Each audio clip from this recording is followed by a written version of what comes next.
was in love, but there was one thing she wanted Chulainn to do. She wanted him to prove himself in battle. Now the young hound, eager to get married, set off in search of glory. Now firstly he set out to learn all the great feats of valour, of warfare, feats as in different fighting skills, and he'd heard of a warrioress in the east. So he and two of the Red Branch warriors, Chulainn and Eglar, set out for Alba, what's now known as Scotland. But in days gone by, it was basically an extension of the old tribes of Ireland. When they arrived and met the warrioress Drogbert, she welcomed them, bathed them, and put them up for the night. And the next morning she asked them why they'd come. And they all replied to learn the skill of war. And at this, Drogbert started to demonstrate some of her feats in front of them. You see, she was showing off to the warriors what she could do. Then she sent for a 5-barbed spear and stuck it in the ground. And with one amazing leap, she landed on the tip of the spear in her breast. Now she didn't cut herself. She didn't even damage her clothes. So she bid the warriors to do the same. Both Chulainn and Eglar tried, and they couldn't do it. So up jumped Chulainn. It'd be a shame in Ulster if none of us could do it. And he leapt up like a salmon and landed on the tip of the spear with his chest, uncut, unharmed. And he even jested that he could stay up there all day. At this, the other two were sent home, and she allowed Chulainn to stay to be trained. A year and a day had passed, and Chulainn was on the beach practicing his new skills when a huge man approached him. And he questioned the young hound on what he was doing. He almost seemed amused at the young hound, and told Chulainn if he wanted to learn the proper feats of war, he must seek out Scaha further in the east. So onward Chulainn set, searching for the kingdom of Scaha, in search for another warrioress. And damned was he if he did not find her. As he arrived at her kingdom, he was met with the scene of young boys playing a game of hurling. So the young hound wasted no time getting stuck in, and he beat everyone, mentally and physically. And as the game ended, 4 young Irishmen came over to greet him, and they asked him news of home. But having spent a year with Drogbert, he had no news. And quickly Chulainn asked his countrymen how their training was coming on. Very quickly he learned, in the space of a year, all they had learned was how to cross a bridge. Now this seemed to puzzle the young hound and angered him in a way. And as they wouldn't share the information, he got even more angry, but he didn't attack the young man. But instead he asked them to take him to the bridge. He'd jump it himself. And they met the Bridge of Leaps. The bridge was narrow at either end, with a huge pillar in the middle. And when you jumped on it, it bucked like a wild horse. Now 3 times the hound tried to cross it, and 3 times he found himself no further. Unknown to Chulainn, the warrioress Scaha was watching from her tower. She was watching along with her daughter, who, upon seeing Chulainn, instantly fell in love with him. And seeing how Chulainn's failure was affecting her, she said to her daughter, "Look well at that youth, for it was shown to me a short time ago that a young childlike youth was coming to me from the west, out of the lands of Erin, and that he would gain victory in the Bridge of Leaps in an hour.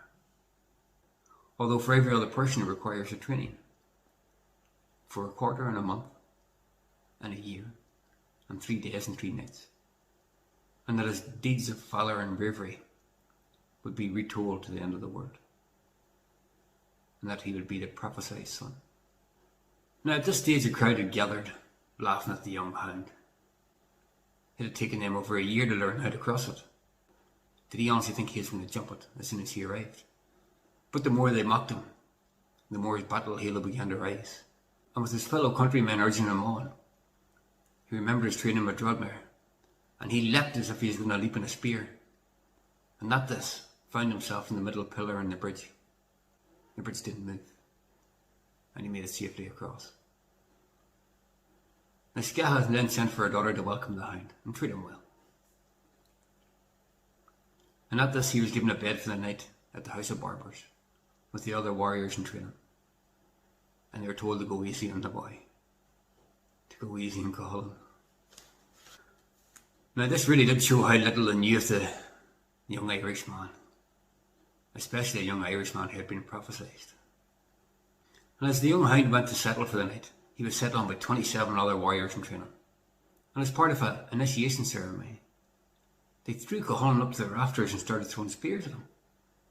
And as the spears were thrown at him, he simply landed on their tips, almost as if he glided all the way to the ground.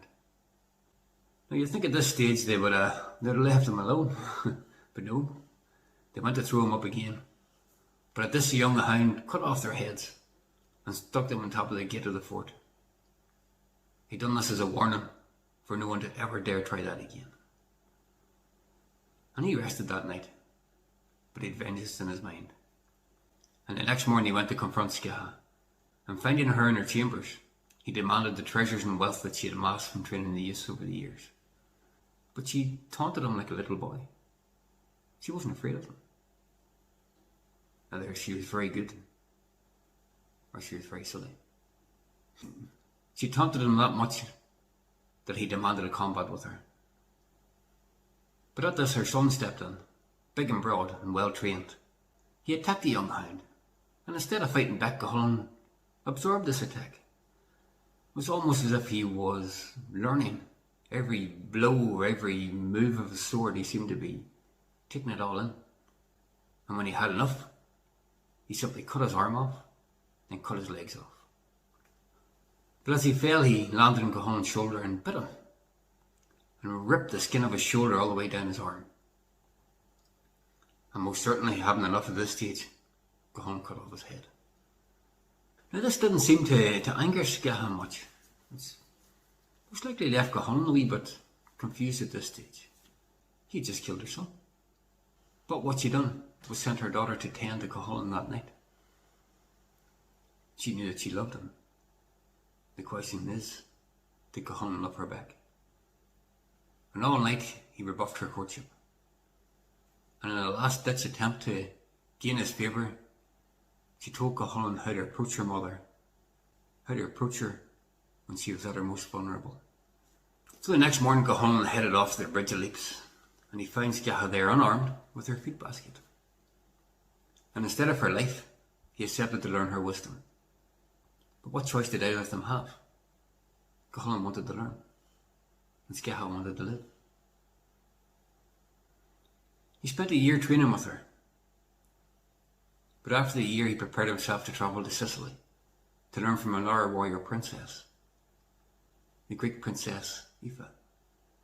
And she welcomed the young hound, and on the first night he had the festival of the hand in bed with her.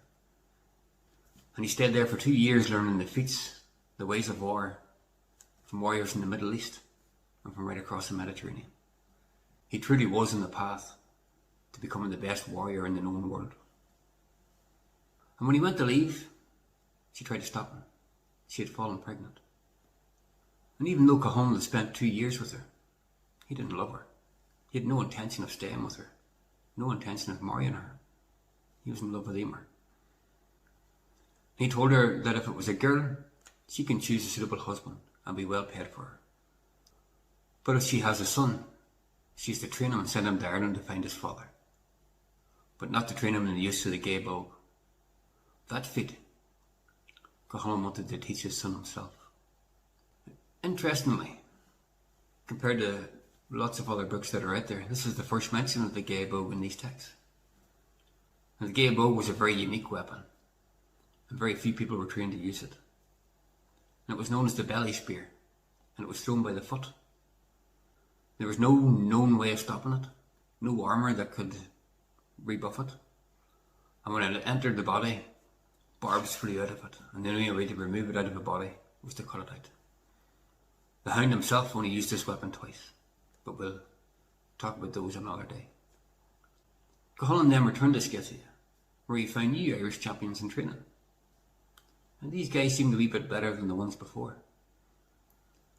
So he decided to stay another year and help to train them. And there was one who he grew a friendship with like a brother. Ferdia, a Connacht man, a very skilled warrior, almost as good as Chulainn. Then the time came that the warriors would leave, and they decided that they'd all leave together. But before they left, Scathach, seeing that these warriors were very skilled, bounded them not to fight each other. And in the old text it is said, "Thou shalt not go," she says, "until I bind a covenant of honour and a friendship between you all, so that the world's men may never put one of you against the other to conflict or combat. You are in no danger of anyone else in the world imperiling you, unless it comes from yourselves against you. And these are the injunctions I leave upon you, namely, if the better man of you seek combat with him who is worse, the better man shall be vanquished. And in the same way, to him who is worse, if he seeks combat with him who is better, let none of you transgress those leavings." She knew that this band of men were unstoppable. On the way home, they went through the country of the men of Ket under King Ead the Red, and naturally feeling a wee bit invincible after all their training, and they decided to test their new skills against King Ead and to see who could take the kingdom from him. So they each went their separate ways to attack the fortress. Chulainn set off down the beach and came across a very large gathering, and he found a princess there, and she was to be given as a tribute to the Fomorian seafarers. Now the great Fomorians once ruled the whole of Ireland, and were feared from the green grass of Ulster to the sands of the Middle East. This didn't worry Chulainn. After he learned the three brothers were coming to take her, he decided that he'd stand in their way. The three sons of Altran, Dub, Mel, and Drubris arrived, and seeing the young hound stand in front of them, they laughed. What was this young man going to do to them? But their laughs didn't last too long. Their heads lay at Chulainn's feet before their giant bodies hit the ground.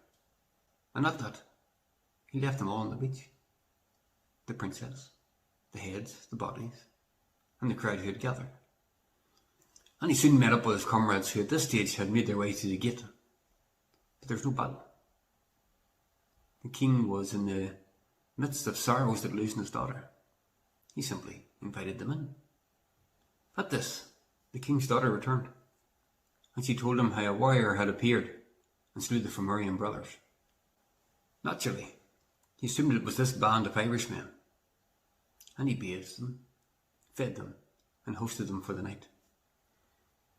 And as the night went on, he learned that it was Chulainn on his own that saved his daughter, and he offered him tribute, which included the festival of the hand in bed with his daughter. Now Ferdia, Chulainn's almost foster brother at this stage, did feel a wee bit jealous. How was he ever going to claim any glory when he travelled with the hound? But Chulainn again showed his humility in this saga. First he was saving the princess, but secondly he shared the tribute with the other warriors, the hospitaliers of the men of Ket, and even to the princess's dowry. After this they finally returned to Ireland, returned to Eamon Maha. King Conor kept all the warriors for another year. He paid them well and posted them throughout Ulster. And it was said that no king anywhere in the continent of Europe at that time had heroes as brave as those in Ulster and of those of the Red Branch, the most feared kingdom in the whole known world. Now this was feat enough to win the hand of Emer, but her father still rejected the young hound. But using his new acquired skills, he simply raced off to her father's fortress, killed her father, destroyed his army, and took her back to Eamon Maha. Bit of a long one that, but these stories are long, and this is me even condensing them even more. And if you ever do get the time to sit down and go through those old ancient texts, they're a fantastic read. As I said before, these stories were very watered down in the first books that I'd read of Chulainn. I'd read the first one in, I think it was second or third year, it was part of our curriculum at the uni, the school in Mackerfelt where I went to. And was amazing to be able to learn that sort of history. As time went on, an older guy from where I'm from, a fair bit older than me, he had kept an old book from his time at the Rennie. And that book was about the Tuatha Dé Danann and the Fomorians and the early cycles of Irish history. And I was a wee bit perplexed that I didn't get that book when I was there, but that's the way things go.